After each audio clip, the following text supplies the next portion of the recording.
Bonjour à tous, merci d'être venus si nombreux.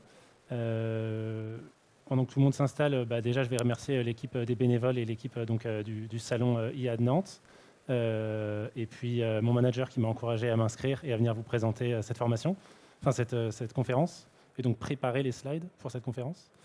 J'espère que ça va être rentable, que je vais vous intéresser. J'ai découpé ma présentation en plusieurs parties pour que ceux qui arrivent en cours de route puissent rattraper un petit peu.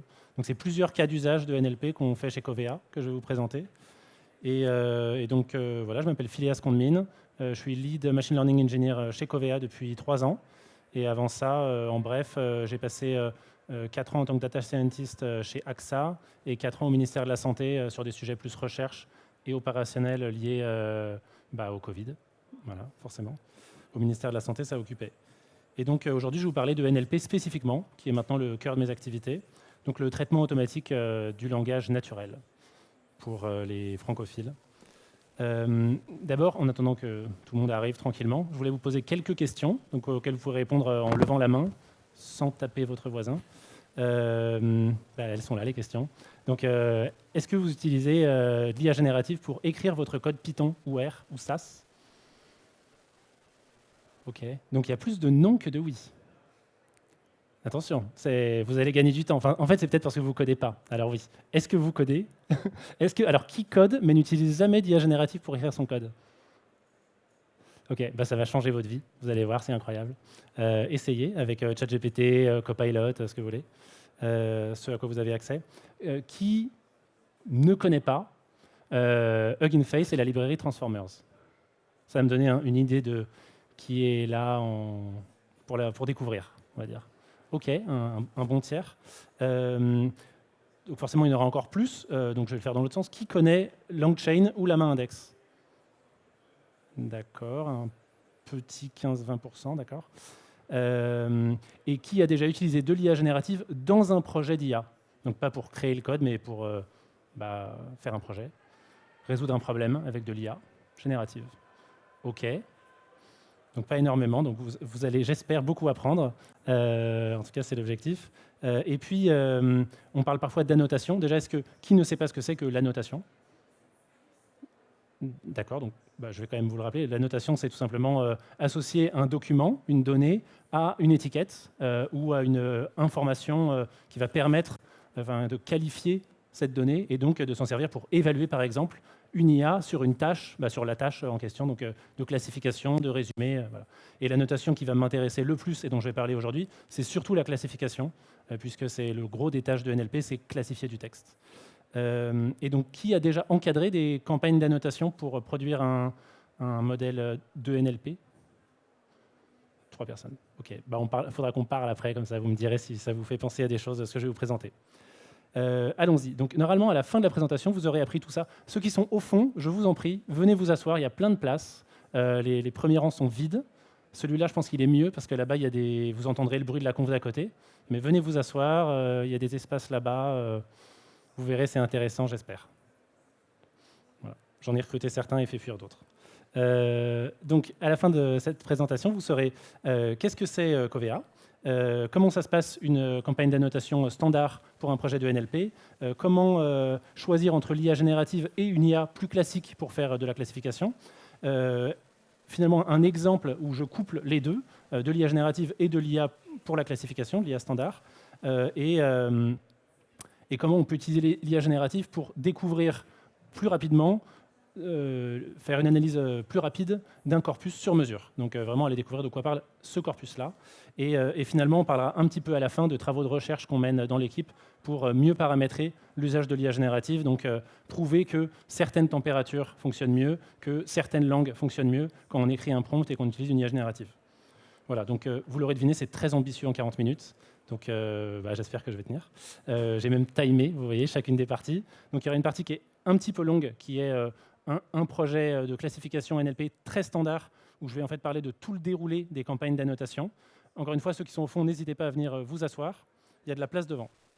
J'y vais direct, mais comme ça, vous avez un peu en tête les 5 parties. Présentation de Covea, présentation de notre plateforme IA et 3 use cases. l'un sur la classification, un autre sur un enchaînement IA générative et classification, et un dernier sur un pur usage d'IA générative pour la classification. Allons-y. Alors le groupe Covea, je pourrais vous demander qui connaît le groupe Covea. Ok, vous êtes renseigné avant ou... Bon, donc une fois que je dis que Covea c'est MAF, MMA et GMF, là tout le monde connaît. C'est aussi Fidelia qui est un assisteur, donc qui s'occupe d'une partie bien spécifique de l'assurance. Et puis c'est aussi depuis quelques années PartnerRe, qui est un réassureur de rang mondial. Voilà, et donc Covea gère toutes les branches de l'assurance, mais est très spécialisé dans l'assurance habitation, l'assurance auto et l'assurance protection juridique. Donc on parle au sens large de l'assurance des biens et des personnes, comme la spécialité de Covea. Et Covea, c'est un super recruteur qui met vraiment en avant les alternances. Donc on a énormément d'alternants qui sont globalement extrêmement satisfaits. Et puis les collaborateurs aussi sont très satisfaits. On a sur le baromètre, dans le palmarès Capital, on est meilleur employeur dans le secteur assurance et assistance. Enfin voilà, on est bien. On est bien, on a plein d'avantages. Venez nous voir, regardez les offres d'emploi sur le site de Covea. Et si vous cherchez une alternance, un poste de machine learning engineer, envoyez-moi un CV ou à Antoine. Vous verrez, on a des super postes à pourvoir. Justement, pour l'organisation de l'IA chez Covea, c'est toujours intéressant. On est tous à l'IT, donc dans la direction des SI et du numérique, et dans une direction spécifique à l'IA, qui est au sein du Data Digital IA. Il y en a vraiment une direction spécifique à l'IA, donc qui s'appelle la direction des solutions Smart IA, au sein de laquelle on a une équipe avec plutôt des chefs de projet IA et une autre équipe qui s'occupe de la livraison des modèles d'IA. Donc un aspect plateforme, donc les solutions sur lesquelles s'appuient, enfin ce sur quoi s'appuient nos solutions d'IA, et la réalisation des IA adaptés à chaque cas d'usage, donc avec essentiellement des data engineers et des ML engineers pour la réalisation et des data ops ou ML ops, enfin data ops on va dire, on les appelle comme ça, pour la gestion des plateformes et la livraison de toutes les fonctionnalités qui n'arrêtent pas de sortir. Voilà, et donc là-dedans on est organisé en agile, donc selon la méthodologie SAFe, qui est donc une sorte d'agile à l'échelle, avec, je ne vais pas rentrer dans le détail, mais une organisation par thématique, avec une chaîne de valeur, un produit en quelque sorte, qui est focalisé sur la partie conversationnelle et donc le NLP. Et moi, je suis dans cette équipe-là. Et on a d'autres chaînes de valeur plus spécialisées dans l'analyse des documents, donc vraiment très complémentaires en termes de technologie et de méthodologie IA. Une sur la robotisation des processus et une autre sur de la data science plus standard, sur de la donnée tabulaire essentiellement, du scoring, de la fraude, des choses comme ça. Je ne vais pas rentrer dans le détail du reste, je vais enchaîner directement sur notre plateforme technique. Donc nous, on s'appuie sur la solution Azure Databricks, donc une solution cloud qu'on a depuis 3 ans, qui nous permet, enfin, de mon point de vue, ça nous permet surtout d'avoir des capacités de calcul GPU, de passer à l'échelle la quantité de capacités de calcul dont on a besoin en fonction des projets, du nombre d'entraînements qu'on veut lancer simultanément, et plus récemment, avoir accès aux services d'IA qui sont packagés. Donc jusque-là, la suite Azure AI, mais spécifiquement, ce qui m'intéresse, c'est surtout Azure OpenAI pour avoir accès à l'IA générative de dernière génération. Et donc, on utilise aussi un outil d'annotation qui s'appelle Kili, qui est une entreprise française et sur laquelle je reviendrai après, puisque je vais vous montrer un petit peu à quoi ça ressemble, un outil d'annotation. Et voilà, on a une dizaine de produits donc, en production. Cette plateforme cloud, on l'a depuis 3 ans. Donc on a eu le temps de maturer plusieurs produits. On est passé récemment de 2 à 3 releases par an. Donc on est sur une plateforme qui évolue très vite, forcément, puisque l'IA va de plus en plus vite. Et on a, alors je crois qu'on est à plus maintenant, mais une trentaine d'expérimentations en cours. Donc certaines qui n'ont pas vocation à finir en production, mais d'autres qui sont vraiment le développement préalable à une mise en production. On sait un peu d'emblée qu'on va en faire un produit, mais on essaie de se déployer petit à petit, puisque Covea, c'est une assez grande entreprise. Donc il faut y aller doucement, commencer par une marque et puis passer à l'échelle.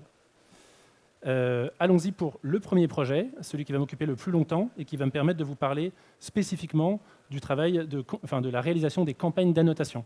Donc qui, pour moi, était quelque chose d'a priori relativement simple et qui s'est avéré beaucoup plus compliqué que je ne le pensais. Donc je vous donne le contexte. On est chez MMA et on veut classifier automatiquement les demandes des internautes, donc des prospects ou des clients, afin de pouvoir leur permettre une résolution en self-care, donc finalement la bonne proposition pour qu'ils résolvent eux-mêmes leurs demandes lorsque c'est possible de le faire sur le site ou sur l'appli, et le bon routage de leurs demandes vers le bon service. Donc des choses qui semblent assez naturelles, mais qui finalement doivent être faites sur mesure, étant donné l'organisation de l'entreprise, puisque toutes les tâches ne sont pas faisables dans un espace client, elles vont dépendre de ce qui est implémenté sur le site de l'assureur, de MMA. Et sur la partie routage, ça va dépendre de la façon dont l'entreprise est organisée. Donc on est obligé de faire une classification sur mesure, ce qui nous donne ce plan de classement, qui est un plan de classement d'une V1, et qui est évidemment amené à évoluer et à être enrichi au fur et à mesure qu'on déploie de nouveaux services de self-care, par exemple. Donc vous voyez qu'on les a organisés par thématique. On a une grosse thématique autour du devis, et ensuite on est organisé par produits d'assurance, donc l'auto, l'habitation, scolaire qui est un peu spécifique, la santé, la protection juridique, et des demandes qui sont finalement assez transverses. Mais je ne vais pas rentrer dans le détail. Ce que ça doit vous permettre de comprendre, c'est qu'on a donc une trentaine d'intentions qu'on veut classer, et vous allez voir après comment, juste après, que finalement plusieurs de ces intentions peuvent être détectées simultanément, puisque un message peut contenir plusieurs demandes, donc il va falloir tenir compte de ça. Je vous en prie, au fond, n'hésitez pas à venir vous asseoir, il y a plein de places devant et il y a des trous au milieu, vous serez mieux assis, parce que c'est une présentation un petit peu longue. Donc là, je vous mets la vision d'ensemble de la façon dont la campagne d'annotation va se dérouler avec plusieurs phases, et chacune des phases d'annotation va servir un objectif différent. Le premier va nous permettre d'identifier la fréquence de chacune des thématiques et de vérifier qu'on n'a pas certaines thématiques trop rares ou certaines trop fréquentes et qu'il faudrait découper ou qu'il serait pertinent de découper. Ensuite, le consensus, hyper important, parce que c'est ce qui va avec la qualité de la donnée annotée. Donc c'est est-ce que les annotateurs sont d'accord entre eux quand ils annotent un même document. Donc ça, c'est vraiment la partie la plus difficile et finalement la plus importante. Le volume, qui est vraiment, on passe à l'échelle, on annote des milliers de verbatims pour vraiment construire la donnée d'entraînement. Complétion, c'est la continuité de ça, excusez-moi. Et la vérification, vous allez voir après, c'est le fait de vérifier a posteriori, après avoir entraîné le modèle, que les annotations étaient correctes. Je reviens dessus après. Je passe directement sur à quoi ça ressemble l'annotation. Donc en fait, c'est quelque chose d'extrêmement simple dans notre contexte. On est vraiment sur la tâche la plus simple. Un texte, c'est le document qui existe le plus simple, puisque c'est juste une chaîne de caractères. Et la tâche de classification qui nous intéresse, c'est... la tâche d'annotation qui nous intéresse, c'est la classification. Donc on a juste à afficher les différentes classes. Alors en réalité, ça c'est un screenshot du début, mais on l'a organisé par produit, comme vous voyez tout à l'heure. Et on va pouvoir cocher plusieurs bonnes réponses. Et pour indiquer qu'on l'a bien annoté, on a aussi le cas non classable, évidemment, qui permet d'indiquer explicitement qu'aucune des catégories ne convient. Et donc, vous voyez là un exemple avec deux thématiques qui sont... Alors, n'allez pas le lire, on s'en fiche un petit peu, mais on peut avoir à la fois de la relance et de la demande de modification de contrat. Et c'est ce fait d'avoir plusieurs intentions simultanées qui va orienter le choix du modèle qu'on fait derrière. Puisqu'évidemment, c'est un modèle multilabel, c'est-à-dire qu'il y a plusieurs bonnes réponses ou aucune. Enfin, en tout cas, il y a un nombre inconnu de bonnes réponses.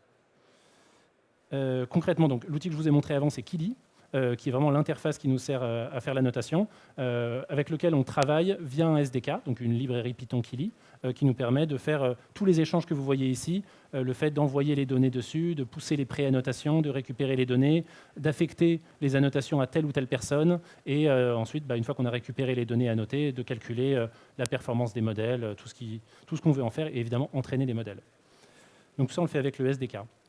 Maintenant, sur les résultats, sur la première campagne, la campagne de fréquence, elle nous permet déjà d'arriver à des résultats. C'est que sur des intentions, alors je confonds parfois intention, thématique, catégorie, c'est tout la même chose dans le contexte, c'est juste qu'il y en a un qui est un peu plus connoté linguiste, l'autre qui est plus généraliste, mais voilà, vous arrêtez pas là-dessus. Vous voyez qu'on là, on a certaines intentions qui sont particulièrement rares, qui sont à moins de 2%, et le calcul règle de 3 qu'on fait en général, c'est on veut au moins 200 exemples par intention. Donc, si on est à 1% de fréquence, pour avoir 200 exemples, il va falloir en tirer 20 000. Et 20 000 documents à noter, c'est long. Donc, soit on va trouver des astuces pour pouvoir aller cibler les intentions rares, soit on va devoir renoncer à traiter ces intentions-là qui sont trop rares. Et finalement, ça tombe pas si mal parce que comme elles sont rares, elles apportent assez peu de valeur, contrairement au traitement des intentions vraiment fréquentes. Donc, ça tombe bien dans notre cas, contrairement à la fraude, où évidemment les cas rares sont malheureusement ceux qui nous intéressent. Voilà. Et donc, une fois qu'on a passé cette étape d'analyse de la fréquence, où on dit déjà au métier, il y a des intentions que je ne vais pas pouvoir traiter a priori, on va s'intéresser au consensus. Donc, on va demander au métier d'annoter, ils sont plusieurs, ils sont 3, à annoter le même document, et on va vérifier s'ils ont indiqué la même chose. Et ça, finalement, l'accord, c'est le consensus. C'est juste un mot latin pour dire d'accord. D'accord ou pas d'accord. C'est ce qui va être très structurant pour la suite. Vous voyez ici un bar plot qui nous donne le taux de consensus, le taux d'accord pour chacune des intentions. Donc ce qui compte, c'est que les longues barres, c'est qu'on a un très bon consensus, on est proche de 1, et celles qui sont courtes, surtout à 0,5, on a un très mauvais consensus, une fois sur deux, on n'est pas d'accord, et donc, voilà, on n'est pas d'accord, et donc ça va être difficile de produire une donnée d'entraînement de qualité et d'entraîner un modèle dessus, puisque c'est comme si on lui soumettait un bruit, qu'on lui disait une fois sur deux, là on la met, là on la met pas, là on la met, là on la met pas. Et ça va à la fois être embêtant pour l'entraînement, mais aussi pour l'évaluation. Puisque quand on s'évalue, on va dire une fois sur deux, tu as tort. Oui, mais forcément, on divise par deux la performance, l'estimation de la performance du modèle. Donc le consensus, c'est hyper important. Et comment on va essayer d'y remédier? C'est en ayant des ateliers avec les annotateurs, vous avez leur prénom ici, et en allant regarder des messages non consensuels, et en s'alignant, donc en allant ajuster les définitions, la compréhension du plan de classement, rajouter des exceptions et se mettre d'accord finalement sur ce guide qui est le guide de la notation, le plan de classement associé à toutes les contraintes qui vont avec, toutes les définitions un peu sur mesure qui vont avec et qui font que c'est non, modifier mon contrat, c'est loin d'être autoporteur. En fait, derrière modifier mon contrat, il y a des exceptions, des inclusions, des choses qui sont vraiment de la définition métier adaptée à notre contexte. Une fois qu'on a passé ça, on peut enchaîner. Donc là, on les fait annoter. Alors, ce que je vais vous montrer là, c'est le nombre qu'ils en font par minute. Non, c'est plutôt combien il leur faut de secondes pour en faire un. Mais bon. Ce qui compte, c'est de se dire qu'ils peuvent en faire une bonne centaine par heure. Donc, c'est assez fatigant d'annoter, assez ennuyeux aussi. Donc voilà, ce qu'on leur propose, c'est de l'échelonner, de faire 1 ou 2 heures par jour, donc de l'étaler sur plusieurs semaines, de sorte à découper les campagnes en lots de 1000. Mais à la fin, il va bien falloir produire ce volume de données à noter. Donc à un moment, il faut y aller. Et comme aparté, je le dis après, mais en tous les métiers, ont annoté, mes 3 annotateurs ont fait chacun 50 heures d'annotation. Donc 5000 verbatim à noter en moyenne. 50 heures, c'est lourd dans un agenda et c'est pesant. À la fin, on est un peu abruti quand on finit une journée d'annotation. Voilà. Et donc maintenant, je vous parle un peu de la méthodologie, puisque évidemment, ça peut vous intéresser. Alors, ceux qui ont l'habitude d'utiliser des transformers, en fait, c'est hyper standard ce que j'ai fait. J'ai utilisé une architecture transformer avec le modèle qui est publié par l'INRIA et par Meta, enfin conjointement par l'INRIA et Meta, qui est le modèle Camembert, qui est donc un modèle BERT entraîné sur des données françaises exclusivement et qui va être particulièrement bon pour travailler sur des données en français. Et qu'on va pouvoir éventuellement spécialiser. Alors c'est un fine-tuning en ce sens qu'on continue de l'entraîner, parce qu'il est déjà pré-entraîné, mais c'est plutôt du repré-entraînement. C'est-à-dire qu'on lui donne tout notre historique de messages et on lui dit continue d'apprendre sur la tâche qui a servi à t'entraîner initialement, donc le Mass Language Model. On fait des textes à trous et on lui apprend à retrouver les mots dans le texte à trous. Et on peut faire ça, on a 1,4 million de messages, donc ça prend 20 heures, 100 heures. On lance l'entraînement et on se dit que ce modèle sera peut-être un peu mieux qu'un modèle qui ne connaît pas du tout l'apparence d'un message envoyé par un client à un assureur. Donc il va peut-être un peu mieux comprendre le vocabulaire, être un peu plus précis. Mais ça, c'est des étapes intermédiaires c'est pour intéresser les plus techniques d'entre vous. Et pour s'évaluer, on utilise un échantillon rééquilibré de 50 messages par thématique, histoire de bien s'évaluer sur chacune des thématiques, de ne pas avoir ce biais de représentation des intentions les plus fréquentes. Et puis, évidemment, c'est du machine learning, donc on fait l'optimisation des hyperparamètres. Au fond, n'hésitez pas à venir vous asseoir, je vous en prie. L'optimisation des hyperparamètres, donc là, comme on est sur un modèle transformer, on est comme sur un réseau de neurones avant tout. Donc la question derrière, ça va être le learning rate, le type de scheduler, la taille des batchs et la pénalisation. Ça, je l'ai découvert, je pense, trop tard. Si vous n'avez jamais touché au weight decay, faites-le. Vous verrez que ça améliore grandement la performance du modèle. Mais derrière, l'idée, c'est que c'est de la régularisation. Donc en fait, ça paraît évident. Mais voilà, si vous n'y avez jamais pensé, faites-le. Ça changera. Vous voyez là, d'ailleurs, à droite, que l'hyperparamètre qui joue le plus, c'est la weight decay.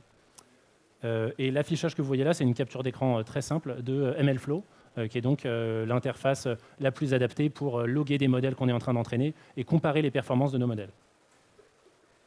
Et donc là, je continue comme ça. Et donc à ce stade-là, on a fait une première campagne de volume et on arrive à un modèle entraîné qui atteint une performance de 75%. 75% de bonne prédiction, ce qui, moi, ne me convient pas. Mais c'est pas mal, mais c'est pas suffisant. Donc ce qu'on va faire, d'abord, c'est qu'on va aller essayer de cibler les intentions rares. a priori, et je ne vais pas m'étendre là-dessus, on s'était dit, parce que sur un autre projet on avait fait comme ça, que les intentions rares, on allait les gérer avec des expressions régulières, parce que finalement, on n'a pas assez de données pour s'entraîner, on va faire des règles métiers, ils vont nous dire s'il y a tel mot, c'est sans doute telle intention. Mais en fait, ça devenait très vite très compliqué. Et ici, vous voyez la performance du modèle d'IA versus la performance des mots-clés. Donc en fait, avec le peu de données que j'avais déjà des meilleurs, donc avec 10 exemples, 5 exemples, j'arrivais déjà à avoir un meilleur modèle sur cette intention-là qu'avec les mots-clés donnés par le métier. Donc ça a été assez facile de les convaincre d'annoter plus. Donc là, je leur ai affiché combien il fallait ajouter de verbatim, de messages à annoter pour pouvoir traiter cette intention en particulier, pour arriver à ce seuil critique de 200. Et donc ils ont accepté, ils ont tout pris. Voilà. Et à la fin, on est passé, grâce à cette campagne de complétion, qui est donc une campagne de volume sur laquelle on va utiliser des métadonnées pour aller cibler les intentions rares. Donc, par exemple, le fait qu'un message est associé à quelqu'un qui a un produit santé, ça va nous permettre d'aller filtrer tous les messages qui parlent probablement de santé. C'est une heuristique assez simple. Et ça va nous permettre de passer d'une performance de 75% à 83%. Mais on peut faire encore mieux, et ça je le dis déjà ici, c'est dans la campagne de vérification. On va prendre toutes les erreurs du modèle, donc c'est-à-dire quand on entraîne le modèle, on l'évalue sur ce corpus de 50 par intention, et on se rend compte que quand on regarde les erreurs, en fait, on dirait que ce n'est pas trop le modèle qui se trompe, c'est plutôt les annotations qui sont fausses.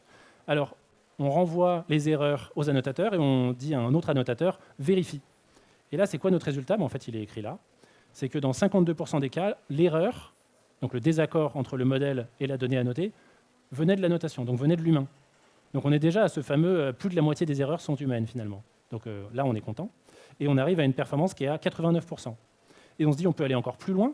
On peut les faire réannoter tout le jeu d'entraînement. Donc on fait une cross-validation, c'est-à-dire on découpe le dataset en 90-10. On entraîne sur 90, on évalue sur 10. Enfin, on fait l'inférence sur 10. Et on fait ça en 10 fois pour être passé sur tout le jeu de données. On leur envoie toutes les erreurs, on les fait tout réannoter, on réentraîne le modèle. Et alors ce qui est un peu décevant, c'est qu'on gagne qu'un point. On passe de 89 à 90. Mais il fallait tester. Donc là, c'est le 89,1 versus 90,3. Donc on gagne plus d'un point. Mais on est déjà très proche d'une excellente performance. Donc on est déjà très satisfait à ce niveau-là.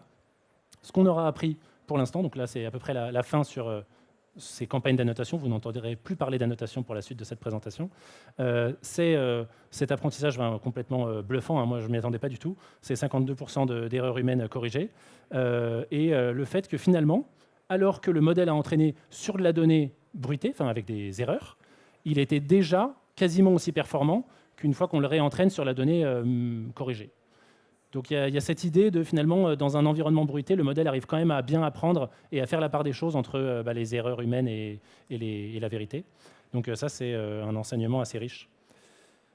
Et donc maintenant, vous vous posez la question, je ne sais pas si vous étiez aux présentations de Paul Peton ou de quelqu'un d'autre, vous avez entendu parler d'IA générative aujourd'hui et à plein de moments dans votre vie.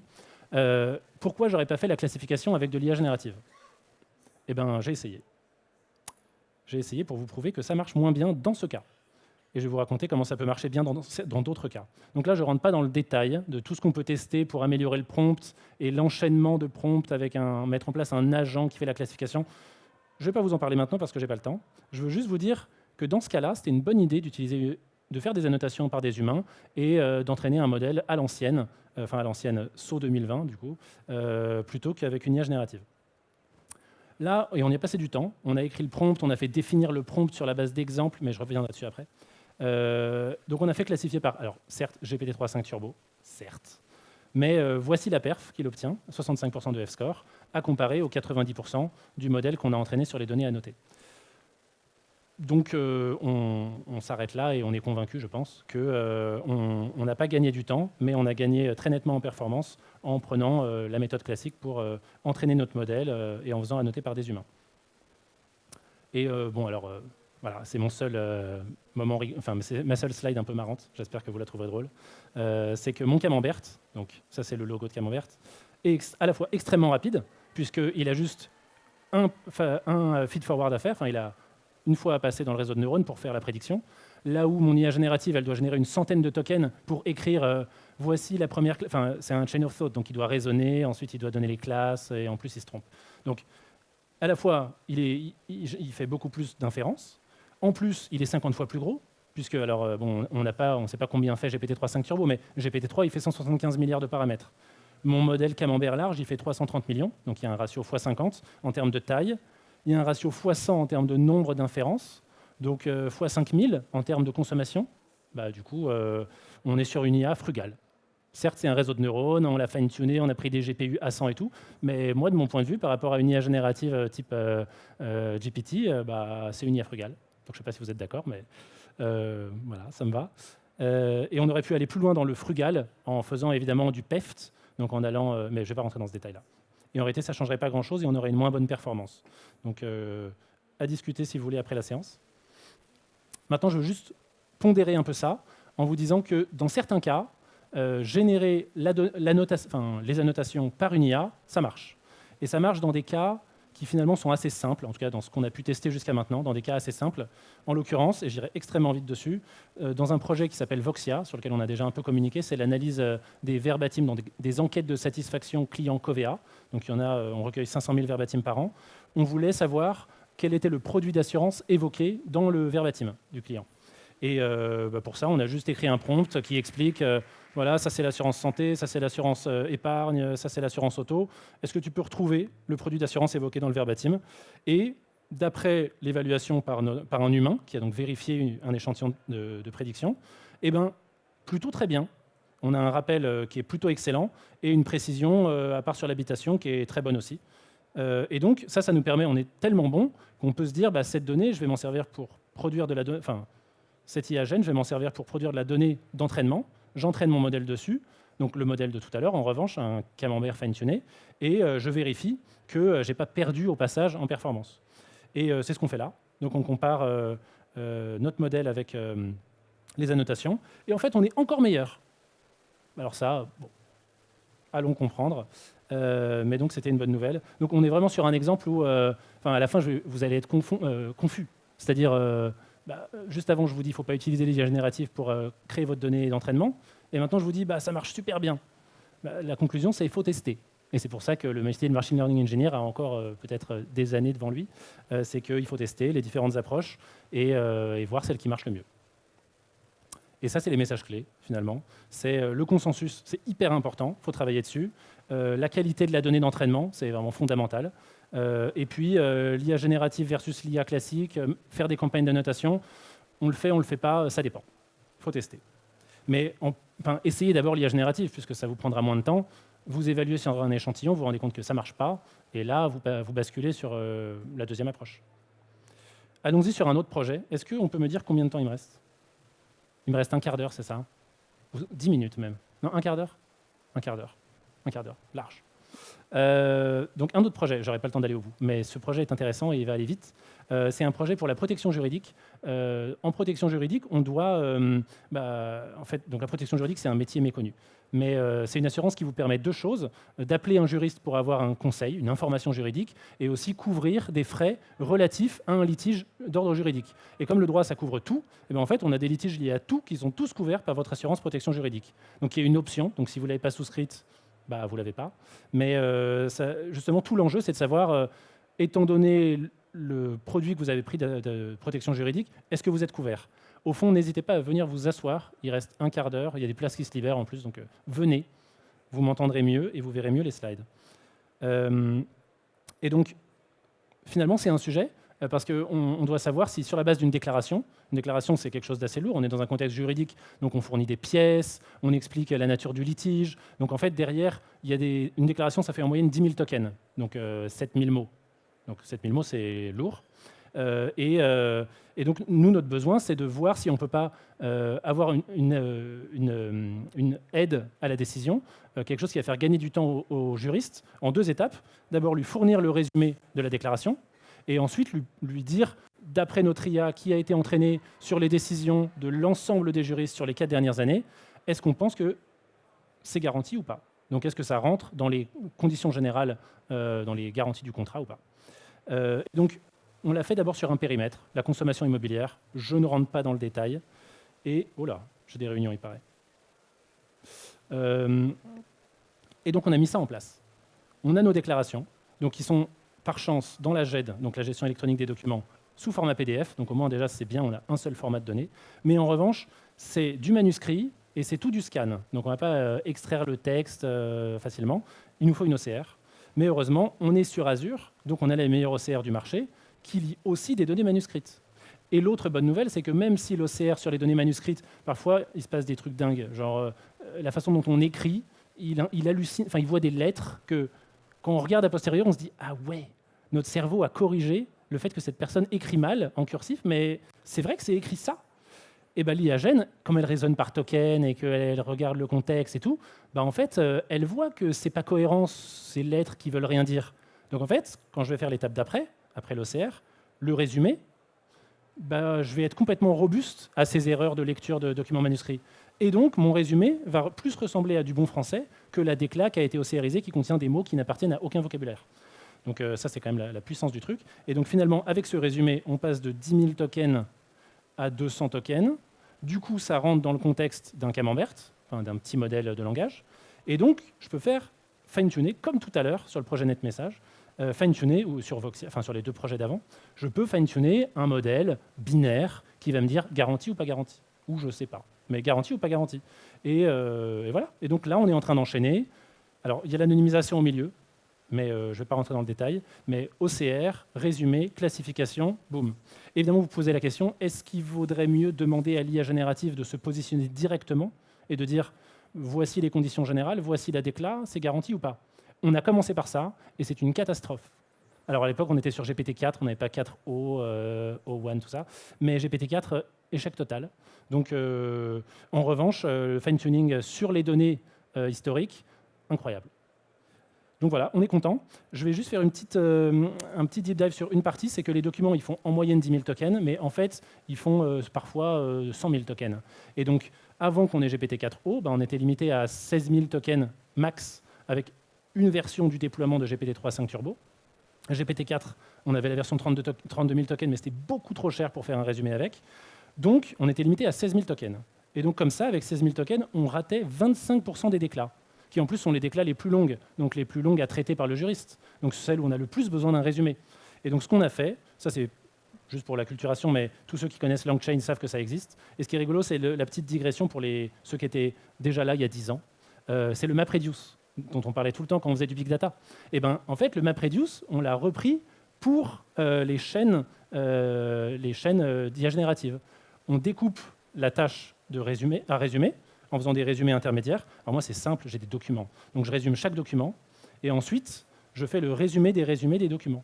Et donc, quand je prends chaque document et que je le résume, map, et quand je fais le résumé des résumés, reduce. Et ça marche super bien. Et finalement, ce qui est dingue, c'est que le résumé des déclats longues est estimé de meilleure qualité par les juristes que le résumé de déclats courtes. Donc finalement, la chaîne MapReduce, quelque part, en rationalisant, en faisant le résumé de chaque document et ensuite en les agrégeant et en ayant finalement deux prompts, un de map, un de reduce, fait qu'on a des meilleurs résumés. Alors il y a d'autres raisons, je ne vais pas rentrer dans les détails, du fait que... Il y a d'autres raisons. Mais en tout cas, on a évalué, on a demandé à des juristes, on est en phase de pilote là, depuis 4 mois, et on a demandé à des juristes d'évaluer le résumé, et ça, c'est les performances réelles, estimées sur 700 litiges traités par nos juristes.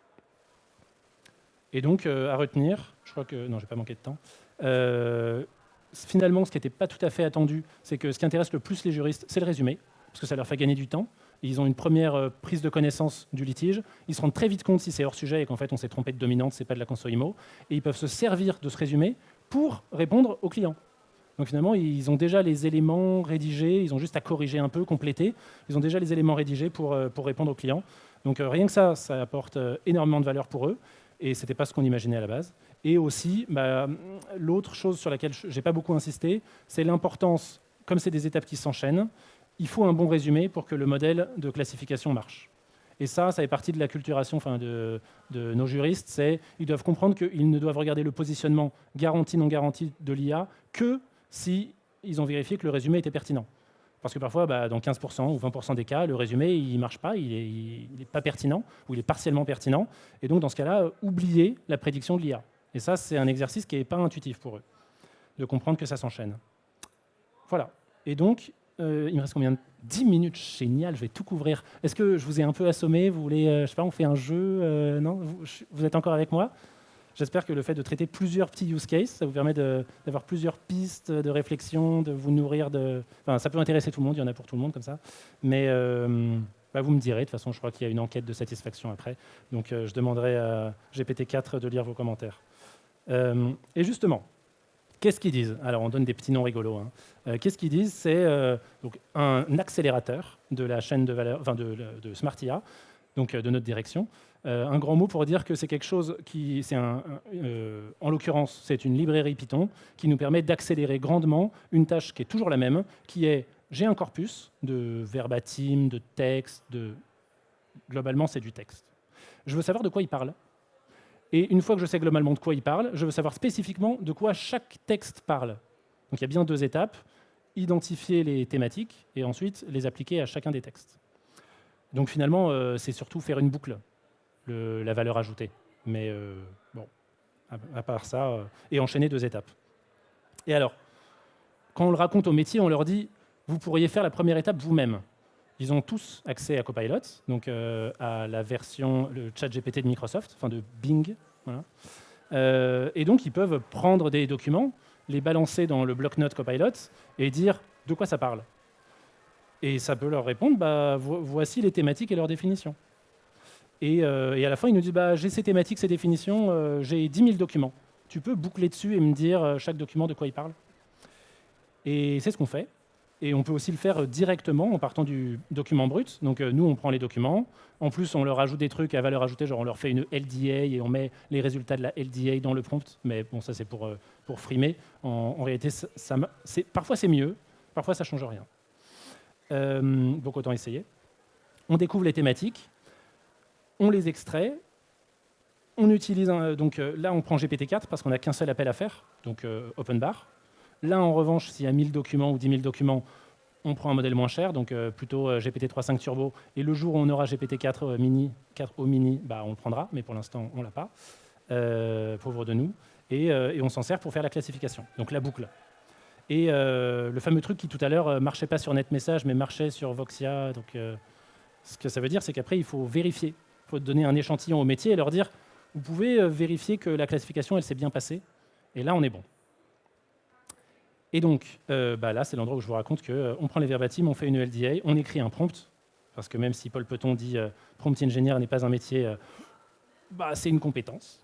Donc on écrit un prompt qui explique prends la LDA, prends les verbatims et génère-moi les définitions dans un format JSON de préférence, ou YAML, enfin ce que tu veux. Et ça a une tête un peu comme ça.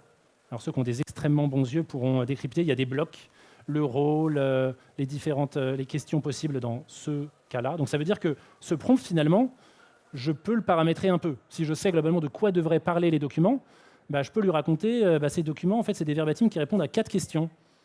Du coup, si tu vois des trucs qui ont l'air de ne pas répondre à la même question, c'est normal, il y en a 4 différentes. Pour vous donner des idées, on ne fait pas que sur des verbatims, on le fait aussi par exemple sur la surveillance des chatbots ou des voicebots, donc les bots qui reçoivent des appels et qui les traitent, sur lesquels il y a un transcript. On peut se poser la question de est-ce qu'il y a des trous dans la raquette? Est-ce qu'il y a des catégories qu'on a oublié de traiter? Et donc, on prend des exemples de transcripts ou de chats, on prend le plan de classement existant, on dit voilà, pour l'instant, c'est ça les thématiques. Voici un exemple d'une liste de verbatim. Est-ce qu'il en manque? Ou, sans lui donner les éléments existants, est-ce que tu peux me trouver les thématiques existantes? Mais ça, c'est un peu embêtant parce qu'après, il faut comparer à la main ou avec un autre prompt qui compare les 2 plans de classement. Donc ça, c'est ennuyeux. Donc il vaut mieux lui donner le plan de classement existant et lui dire est-ce que tu peux voir ce qui manque? Voilà. Et ça marche. Ça marche. Enfin, c'est de la supervision automatisée par un LLM, finalement. Supervision du drift, en quelque sorte, du fait que de nouvelles thématiques ont l'air d'apparaître dans les données. Et alors, je pense que vous êtes beaucoup trop avancés pour ça, mais on aime bien expliquer aux gens comment ils pourraient le faire eux-mêmes dans Copilot. Donc, on leur donne vraiment un petit tuto de prends tes données, tu les mets dans Excel, et puis tu les tries, ou même pas au début, même pas. Tu les prends, tu les mets dans Copilot, tu écris un petit bout de requête, genre ça, extrait 20 thématiques les plus fréquentes dans les verbatims ci-dessous, pour chaque thématique fournie de 3 phrases. On lui donne ça, on colle les verbatims dans un séparateur, parce que là, anecdote, j'ai du temps ou pas pour vous raconter l'anecdote? J'adore cette anecdote, oui, j'ai du temps. Alors, mon anecdote, c'est sur le projet d'avant, Judicible. Un jour, je lui donne des résumés à faire, et puis je lui donne une décla qui est quasi vide. L'OCR, elle fait 3 lignes. Et les données étaient anonymisées, donc toutes les dates, tous les chiffres étaient remplacés par des CCC, des XXX. XXX, ça marche pas parce qu'ils filtrent le contenu parce qu'ils croient que c'est pornographique. Donc pas XXX. Personne, personne, personne. Non, non, non. Voilà, bref. Et là, il me génère un résumé dans lequel il y a des vraies dates. Et je me dis, mais c'est bizarre, c'était anonymisé. Ben, en fait, il a continué. Et ça, c'est un vrai truc avec GPT-3.5. Il l'a vraiment fait, je vous jure. Je ne lui avais pas dit, ça commence ici, ça s'arrête là. Je lui ai dit, fais-moi le résumé de cette décla. Et en fait, il n'a pas fait le résumé, il a écrit la décla. Enfin, il a inventé une décla. Donc, depuis, je mets des séparateurs autour de mon document. Faites-le aussi. Alors là, je suis un peu snob, du coup, je mets des bacs, des accents inversés là, pour être sûr que personne ne va les prendre. Mais vous mettez 3 guillemets et ça passe. Il y a peu de chances que vous trouvez des 3 guillemets. Voilà.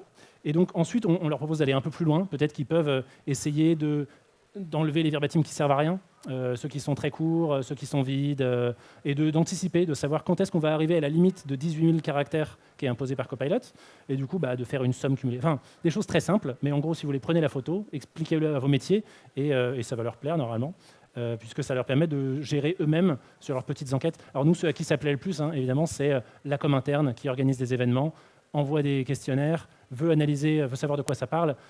Du coup, en fait, s'ils font ça, qu'ils ont une première idée de c'est quoi les thématiques, ils n'ont pas à faire ce travail que si vous l'avez fait une fois, passez les verbatims, regardez, ok, alors il y a ça, ça, ça comme thématique, et puis tu en passes 20 et tu te rends compte que tu avais oublié cette thématique, alors tu la rajoutes et tu relis tout pour vérifier que tu ne l'avais pas loupé dans d'autres verbatims, et tu fais ça, et quand tu arrives au 100e, tu te dis, j'ai quand même croisé 2 fois cette thématique, donc tu recommences et tu boucles plusieurs fois sur ton corpus jusqu'à, il y a du vécu, non, jusqu'à converger vers un plan de classement stable. Ça, c'est un cauchemar. Là, tu gagnes du temps, tu as un plan de classement qui est un premier jet déjà assez stable, qui a tout vu en tout cas, et tu vérifies que c'est suffisant, c'est pertinent. Donc, tu gagnes du temps. Donc, normalement, en général, tout le monde aime. Et la partie autolabel, en fait, voilà, c'est extrêmement simple. Je lui donne les définitions, je lui donne un verbatim à la fois, il me donne la classification, et je boucle, et ça me fait la classification de chaque verbatim. Alors, on a testé, vous pourrez tester aussi, de lui donner plusieurs verbatims à classifier en même temps. Parce que du coup, ce qui est dommage, c'est que mon verbatim, il fait 100 tokens. Mon prompt qui explique la tâche de classification, il fait 2000 tokens.